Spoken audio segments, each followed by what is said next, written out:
ამ დრომდე ადვოკატები არ შესულან, უბრალოდ ვერ შევიდნენ ნიკა მელიას მოსანახულებლად, რადგან დიღმის იზოლატორში უფლებადამცველებს ეუბნებიან, რომ ნიკა მელია აქ არ ყავთ შესახლებული, არ ყავთ აქ გადმოყვანილი, არადა აქ ამ დრომდე დგანა თვითმხილველების ადამიანები, რომლებმაც საკუთარი თვალით ნახეს, როგორ აიყვანეს ნიკა მელია სწორედ დიღმის იზოლატორში, ამ იზოლატორში, რომელსაც თქვენ ახლა ხედავთ კადრში, თუმცა ამ დრომდე არ უდასტურებენ უფლებადამცველებს, არ აძლევენ შესაძლებლობას, რომ მოინახულონ ნიკა მელია და უფრო მეტი გაიგონ იმ გატაცებასთან დაკავშირებით, რომელსაც ადგილი ჰქონდა რამდენიმე საათის წინ.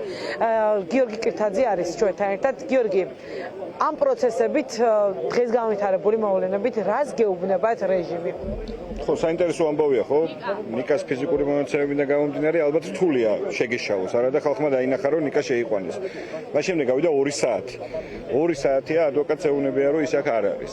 როგორც ჩანს, რაღაცებს ჯერ კიდე რაღაცებს საბუთების გაფორმების ეტაპზე არიან, რომ რაღაცას შეთირთხონ, იმიტომ რომ ყოველგვარი საფუძვლის გარეშე პრაქტიკულად მოიტაცეს დღეს ნიკა მელია, წარმოუდგენელი სიგიჟე და რამ ჩაიდინეს, იმიტომ რომ რა ვიცი, ფორმალურად საფუძველიც კი არ ქონდა დღეს მისი დაკავების და ეხლა გვეუბნებიან, რომ რაღაცა პოლიციელზე შეურაცხყოფის გამო მათ მიერ როგორ მოახერხა ნიკა მელია მე სახლიდან მიდიოდა გადაცემაში და გადაცემიდან უნდა მოსულიყო ოფისში შეხვედროდა პარტიის წევრებს. გზიდან დაურეკა ალბათ რომელიმე თანამშრომელს და შეაგინა, აბა ხო წარმოუდგენელი რაღაცა აბსურდთან გვაქვს საქმე. არაფერი, ეგ არის შიში და ისტერია ივანიშვილის რეჟიმის, როგორც ჩანს, ახალმა შინაგან საქმეთა მინისტრმა ესე გადაწყვიტა რაღაცა თავის სამსახურეობრივი საქმიანობის დაწყება და კიდევ ერთხელ ვიმეორებ, ეს შიში და ისტერია არის ავტორიტარული თუ ტოტალიტარული რეჟიმების რაღაცა ბოლო ეტაპი და დარწმუნებული ვარ, რომ მართლა ბოლოა ივანიშვილის რუსული რეჟიმისთვის ყველაფერი ის, რასაც აკეთებს.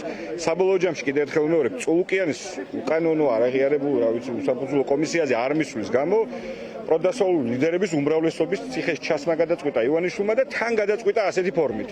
აი ეგ მეგობრები ხუმრობდნენ. ერთი დღით ადრე პატიმრობიდან გათავისუფლება გამიგიაო, მაგრამ ხვალ ქონდა ნიკა მელიას პროცესი დანიშნული და ერთი დღით ადრე დააკავეს. რუსული რეჟიმის შიშის მანიფესტი ასე აფასებს სალომე ზურაბიშვილი და მის ირგვლივ შექმნილი პლატფორმის წევრები იმ ყველაფერს, რაც იხილა საზოგადოებამ ნიკა მელიას გატაცებას და სალომე ზურაბიშვილი ამ გაცხადებაში ამბობს, რომ წინააღმდეგობა მნიშვნელოვანია ყოველგვარი. როგორ შეაფასებთ თქვენ აი ამ განცხადებას? სწორია და თავარი გამოსავალი ამ წუთას ჩვენს ქვეყანას მართლა ამაში აქვს. არ თანამშრომლობა რეჟიმთან და მუდმივი წინააღმდეგობა მასთან და ამისი მაგალითი მოგცა დღეს ნიკამ ბოლო დღეების განმავლობაში მის მიერ რაღაცა მიღებული გადაწყვეტილებებით ხო არ გადაიხადოს უკანონო გირაო და არ მივიდეს სასამართლოზე.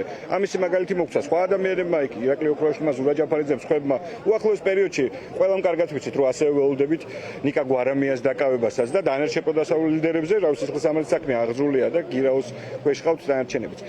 თუმცა კიდევ ერთხელ ვიმეორებ, ამის მიუხედავად იმისა, რომ რეჟიმი ყველაფერს აკეთებს იმისთვის, რომ რაღაცა შიში დათესოს საზოგადოებაში. სწორედ ამ დროს უნდა გამოჩნდეს რაღაცა პოლიტიკური ლიდერების მთავარი უნარები და ალღო იმაში, რომ მათ გაუწიონ განსაკუთრებული წინააღმდეგობა რეჟიმს და ეს რეჟიმი აუცილებლად ჩამოიშლება.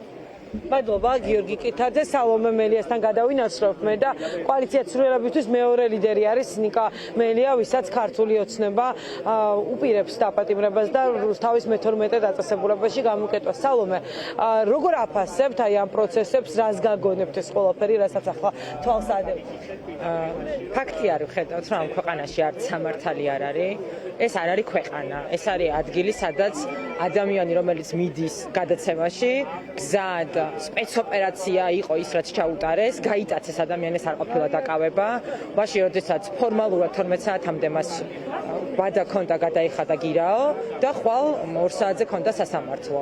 აქედან გამომდინარე, მე ვფიქრობ, რომ იმის ფონზე, რომ ამ ქვეყანაში ძალიან ბევრი პოლიტპატიმარია, ნიკაც დღეს დაემატა, თუმცა მე ვფიქრობ, რომ დრო არის, რომ მივხვდეთ, რომ ეს ქვეყანა ნამდვილად ჩვენი არის და ამ ქვეყანაში ჯერ შეიძლება ყველას კარი გააღოს უსამართლობამ და ყველა გავხვდეთ უსამართლობის მსხვერპლი და მე იმედი მაქვს, რომ აუცილებლად ამ ყველაფერს ექნება ხალხის მიმართ, ხალხის მხრიდანაც შესაბამისი დამოკიდებულება. ეს არ არის რაღაცა რომ დრამა რომ ნიკა დაიჭერს, ნიკა ამისთვის მზად იყო, ნიკას ეს გზა გავლილი აქვს.